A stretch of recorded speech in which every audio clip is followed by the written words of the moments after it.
Hello, dear students. Welcome to the channel of Dr. Gaurav Verma. In this video lecture, we will learn Carl Pearson's coefficient of correlation. We also discuss important properties of correlation, that is, value of correlation always lie between -1 and 1. सबसे पहले बेटा definition क्या है correlation analysis की। Basically जो correlation analysis है एक statistical tool है that is useful for measuring the degree of relationship between two or more variable। Basically अगर आपके पास एक वेरिएबल x है, एक वेरिएबल y है, तो उन दोनों के बीच में क्या रिलेशन है, कैसे दोनों आपस में रिलेट करते हैं, इसको हम बोलते हैं कोरिलेशन।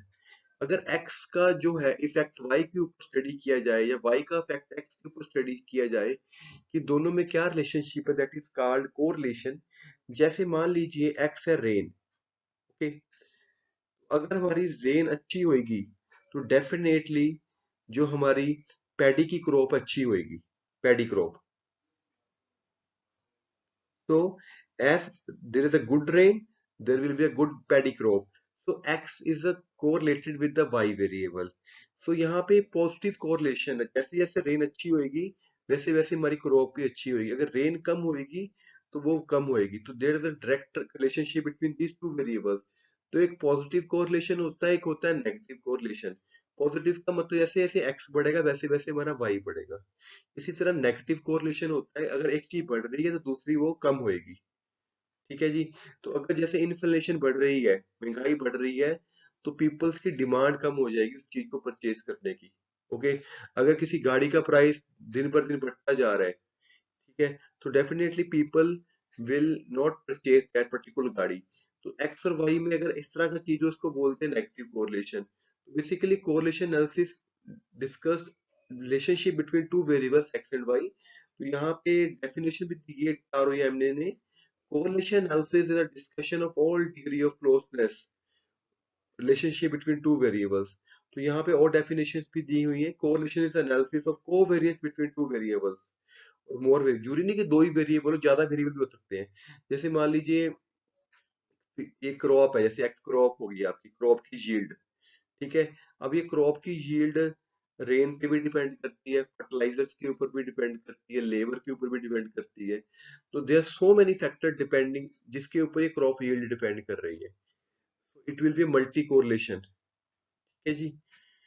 तो मेन हमारा मेथड है कि कैसे कोरिलेशन को सॉल्व कैसे करते हैं, मेजर कैसे करते हैं। तो सबसे पहला जो हमारे पास मेथड्स है इसके, following methods are useful to measure correlation. Scatter diagram method होता है, एक ग्राफिकल मेथड होता है, कार्ल पियर्सन कोएफिशिएंट कोरिलेशन होता है, रैंक मेथड होता है, कंकरेंट डेविएशन मेथड। ये टोटल 5 मेथड्स होते हैं जिनकी हेल्प से हम कोएफिशिएंट ऑफ कोरिलेशन को स्टडी कर सकते हैं या मेजर कर सकते हैं। तो जो Karl Pearson coefficient of correlation, सबसे पहले इसके बारे में पढ़ेंगे। Karl Pearson coefficient of correlation between two variables को डिनोट करते हैं आर एक्स वाई से, या ऐसे लिख लेते हैं। ठीक है जी। It is a numerical measure between two variables. इसका ये फार्मूला होता है कोएफिशिएंट ऑफ कार्ल पियर्सन का। R is equal to covariance of X Y divide by sigma X sigma Y. ठीक है जी। कोवेरियंस को ऐसे भी लिख देते हैं। अब मुझे सिग्मा एक्स वाई निकालना। सिग्मा एक्स वाई का मतलब कोवेरियंस बिटवीन एक्स वाई। तो इसकी ये डेफिनेशन होती है, E of x minus expectation of E X into Y minus E Y expectation. तो इसको सॉल्व करेंगे, that is equal to this thing. ठीक है जी।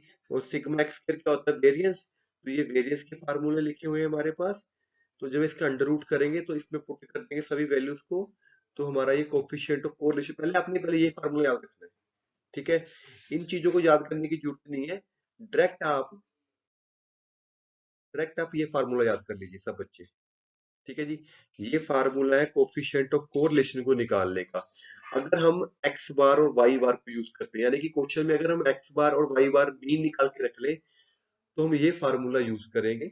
ठीक है, इस फार्मूले को ऐसे भी सिंप्लीफाई करके लिखा गया है, 1/n summation X I Y I minus X bar Y bar divide by this thing. तो दो फार्मूले याद करने हैं, यही वाले आपने। इन्हीं की हेल्प से हम कोफिशिएंट ऑफ कोरिलेशन को निकाल सकते हैं। अगर मान लो एक सीरीज एक्स है आपके पास, ठीक है, एक्स की वैल्यूज लिख लो, वाई की वैल्यूज लिख लो। ठीक है, फिर क्या करो, हर एक एक्स में से आप मीन माइनस कर दो। फिर वाई में से मीन माइनस कर दो। इस तरह टेबल बना के इन सभी वैल्यूज को सॉल्व कर लीजिए। एक और जो इनकी वैल्यू आएगी इसका स्केयर निकाल लो आगे यहाँ पे। ठीक है, फिर स्केयर निकाल के जो जो वैल्यू आ रही है उनको निकाल के या वैल्यू फार्मूले में पुट कर दीजिए, तो आपके पास कोफिशिएंट ऑफ कोरिलेशन निकल जाएगा। बड़ा आसान तरीका है। अब ये है मेरे पास scatter diagram method, following are the figures of standard data. ठीक है, यहाँ पे क्या हो रहा है, जैसे जैसे एक्स बढ़ रहा है वैसे वैसे वाई ग्रो कर रहा है, देखो। ठीक है, it is a positive correlation, तो R is greater than zero. इसमें क्या हो रहा है, जैसे जैसे एक्स बढ़ रहा है वाई आपका डिक्रीज हो रहा है, तो it is a negative correlation. Okay, अब यहाँ पे क्या है कि ये डाटा स्कैटर्ड है, फैला हुआ डाटा है, इसमें कोई रिलेशनशिप नहीं है दोनों के बीच में, तो आर जीरो हो गया। ठीक है, अब अगर स्ट्रेट लाइन में डाटा आ जाए हमारा तो बोल लेंगे आर पॉजिटिव है। अगर इस तरह की लाइन में डाटा आ जाए हमारा तो हम बोल लेंगे आर नेगेटिव है, आर इज इक्वल टू -1। यहाँ से एक बात और भी क्लियर होती है, जो पॉजिटिव वैल्यू है, टोटल वैल्यू है कोरिलेशन की, वो -1 to 1 लाई करती है। जो कोरिलेशन का आंसर हमेशा -1 to 1 के बीच में आएगा आपका, इससे बड़ा नहीं अभी आंसर आएगा। ठीक है जी। अब हमने कुछ प्रॉपर्टीज पढ़नी है आज की वीडियो में, बड़ी इंपॉर्टेंट प्रॉपर्टीज है, जब पेपर में क्वेश्चन आ जाता है कि discuss properties of Karl Pearson coefficient of correlation. तो सबसे पहली प्रॉपर्टी स्टूडेंट्स है लिमिट्स फॉर कोरिलेशन कोएफिशिएंट। इसका ये मतलब है जो कोएफिशिएंट ऑफ कोरिलेशन है उसकी वैल्यू -1 एंड 1 में लाई करती है, दिस इज 1। बड़ी इंपॉर्टेंट रिजल्ट है। कैसे करेंगे, this is definition of correlation, covariance of X Y upon sigma X sigma Y. तो सिग्मा एक्स की वैल्यू पुट की, सिग्मा वाई की वैल्यू पुट की, अंडर रूट आ गया। ठीक है, ये ऊपर कोवेरियंस का फार्मूला लगाएगा जैसे कि मैंने आपको बताया था। अब क्या किया गया, उसने एक्स आई माइनस एक्स बार को बी वाई मान लिया। ठीक है, जहां जहां एक्स, यहाँ पे स्केयरिंग कर ली उसने जान के दोनों तरफ से, ताकि नीचे से अंडर रूट कट जाए। तो जहां पे एक्स आई माइनस एक्स बार है वहां पे ए आई लिख लिया गया और वाई आई बी आई लिख लिया गया इस चीज को। तो हमारा एक्सप्रेशन ऐसे बन के आ गया। अब हमारे पास एक स्क्वाश इनइक्वालिटी होती है। अकॉर्डिंग टू दिस इनइक्वालिटी, ये जो समेशन है प्रोडक्ट का, that is less than equal to single single product. तो जब आप इसको नीचे का डिवाइड कर दो दोनों के, तो ये जो पूरा एक्सप्रेशन है लेस देन इक्वल टू 1 आ जाएगा। तो ये चीज हमारी लेस देन इक्वल टू 1 आ गई ऐसे। ठीक है जी। तो ये इक्वालिटी इक्वल तभी होंगे अगर a1/b1 is equal to a2/b2, ये चीज होल्ड होती होगी। तो हमेशा लेस देन इक्वल टू लिखना है, तो r के लेस देन इक्वल टू 1 आ गया। तो जब उसके जाके अनरूट करेंगे तो +-1 आ जाएगा। तो मेरी r की वैल्यू माइनस और 1 के बीच में लाई कर रही है। अगर r 1 है तो पॉजिटिव कोरिलेशन है, परफेक्ट। अगर r -1 है तो नेगेटिव परफेक्ट कोरिलेशन होता है। वेरी इंपॉर्टेंट प्रॉपर्टी, पेपर में अकेले भी आ सकती है ये वाली प्रॉपर्टी कि show that coefficient of correlation lies between -1 to 1. Next property also important, examination point of view. Correlation coefficient is independent of change of origin and scale. इसका ये मतलब है कि अगर आप वेरिएबल का ओरिजिन और स्केल भी चेंज कर दे तो भी कोफिशिएंट ऑफ कोरिलेशन को फर्क नहीं पड़ेगा।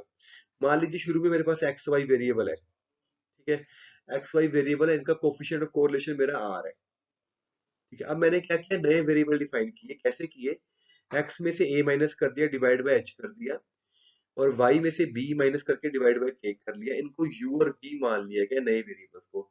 अब इस इक्वेशन को रीअरेंज कीजिए, कैसे, इसको इससे मल्टीप्लाई कर दो और प्लस a कर दो, तो वहां से x की वैल्यू आ गई और y की वैल्यू आ गई। फिर ये सारे कांस्टेंट है, h के पॉजिटिव है। Now we have change the origin a and b and change the scale. Origin का मतलब, चेंज का मतलब होता है कि x में से कुछ माइनस कर दो, और स्केल का मतलब होता है उससे कुछ किसी नंबर से डिवाइड कर दिया गया। अब हमें ये शो करना है कि जो शुरू वाला कोफिशिएंट ऑफ कोरिलेशन है that is equal to coefficient of between u and v, यानी कि उसका ओरिजिन और स्केल चेंज करने पे भी दोनों की वैल्यू सेम ही रहेगी, ये हमें शो करना है।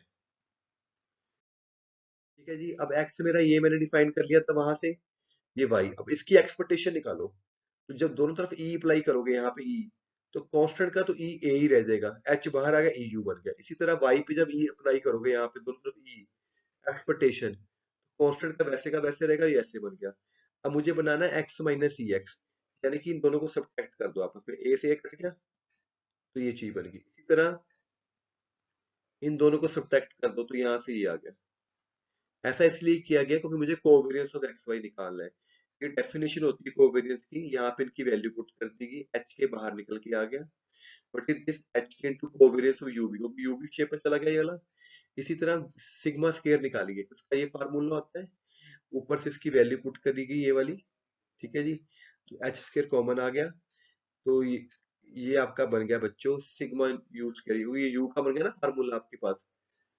दोबारा देख लीजिए, मैं रेज कर देता हूँ लाइंस। देखो पहले मैंने क्या कि एक्स वाई को वेरिएबल को डिफाइन कर लिया, वहां से दोनों की एक्सपेक्टेशन निकाल ली गई बच्चों। ठीक है, फिर दोनों का डिफरेंस कर लिया गया, डिफरेंस करके फिर मैंने कोवेरियंस निकाला, that is equal to H K आ गया, कोवेरियंस यू भी। इसी तरह सिग्मा एक्स स्क्वायर निकालने लगाओ, उसके बीच में इसकी वैल्यू पुट कर ली गई, ये वाली दोनों का डिफरेंस वाली, ये वाली। ठीक है, एच स्क्वायर कॉमन आके ये सिग्मा यू स्क्वायर बन गया। इसी तरह सिग्मा एक्स की वैल्यू आ गई, इसी तरह सिग्मा वाई की वैल्यू आ गई। ये मेरे आर का फार्मूला है। यहाँ पे covariance sigma X sigma Y की सभी की वैल्यू पुट कर दो, ये वाली यू बी वाली। तो जब ये वैल्यूज पुट कर देंगे तो एच के से कट के ये चीज आ गई, which is again equal to coefficient of correlation between U and V variable. तो दोनों वेरिएबल्स का कोफिशिएंट बराबर आ रहा है। बड़ी इंपॉर्टेंट प्रॉपर्टी है भाई। अगला क्वेश्चन है, two independent variables are uncorrelated. Independent का मतलब होता है कि वेरिएबल एक्स है, एक वाई, इन दोनों में कोई भी कोरिलेशन नहीं है आपस में। एक्स अपनी तरफ चल रहा है, वाई अपनी तरफ से चल रहा है, तो इनका कोवेरियंस जीरो हो जाएगा। ठीक है, तो उनका coefficient of correlation automatically zero हो जाता है। If X and Y are independent variable, तो उनमें कोई भी कोवेरियंस नहीं होता, वो जीरो होता है। तो ये आर का फार्मूला होता है ये। तो कोवेरियंस की वैल्यू जीरो थी, जीरो ही हो गया।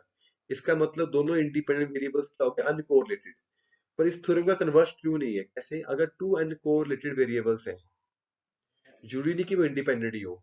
जैसे एक नॉर्मली डिस्ट्रीब्यूटेड एक्स है, ठीक है, तो वाई एक्स स्केयर है, ई एक्स भी जीरो होगा, ई एक्स क्यूब भी जीरो हो जाएगा, एक ई एक्स स्केयर।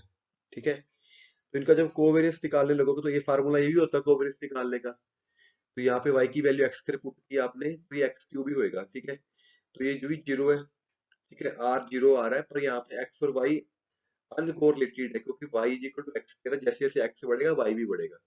तो जरूरी नहीं कि अगर अनकोरिलेटेड हो तो वो इंडिपेंडेंट भी हो। ठीक है जी, ये कन्वर्स है। इसी तरह हमारे पास प्रॉपर्टी है कि X and Y are jointly normally distributed, तो उनका आर जीरो होता है। अगर उनका आर जीरो होता है तो वो इंडिपेंडेंट होंगे, इसका प्रूफ करने की जरूरत नहीं है। फिफ्थ प्रॉपर्टी है, each of the two variables X and Y takes two value zero and one, positive probability. अगर एक्स और वाई दो वेरिएबल है, ठीक है, एक की वैल्यू जीरो दूसरे की वन है, उनकी पॉजिटिव प्रोबेबिलिटी है, तो उनका अगर आर जीरो है तो X and Y are independent हो गए। तो ऊपर वाली बात डिस्कस कर रहा है बार बार, कोई आर जीरो हो गया तो कोवेरियंस जीरो हो जाएगा, तो कोवेरियंस जीरो होता है तो एक्स और वाई इंडिपेंडेंट होंगे। तो दो प्रॉपर्टीज बड़ी मेन है, कोएफिशिएंट ऑफ कोरिलेशन का फार्मूला याद करना है। Students please like my video, please share my videos, please subscribe my channel. Signing off, Dr. Gaurav Verma.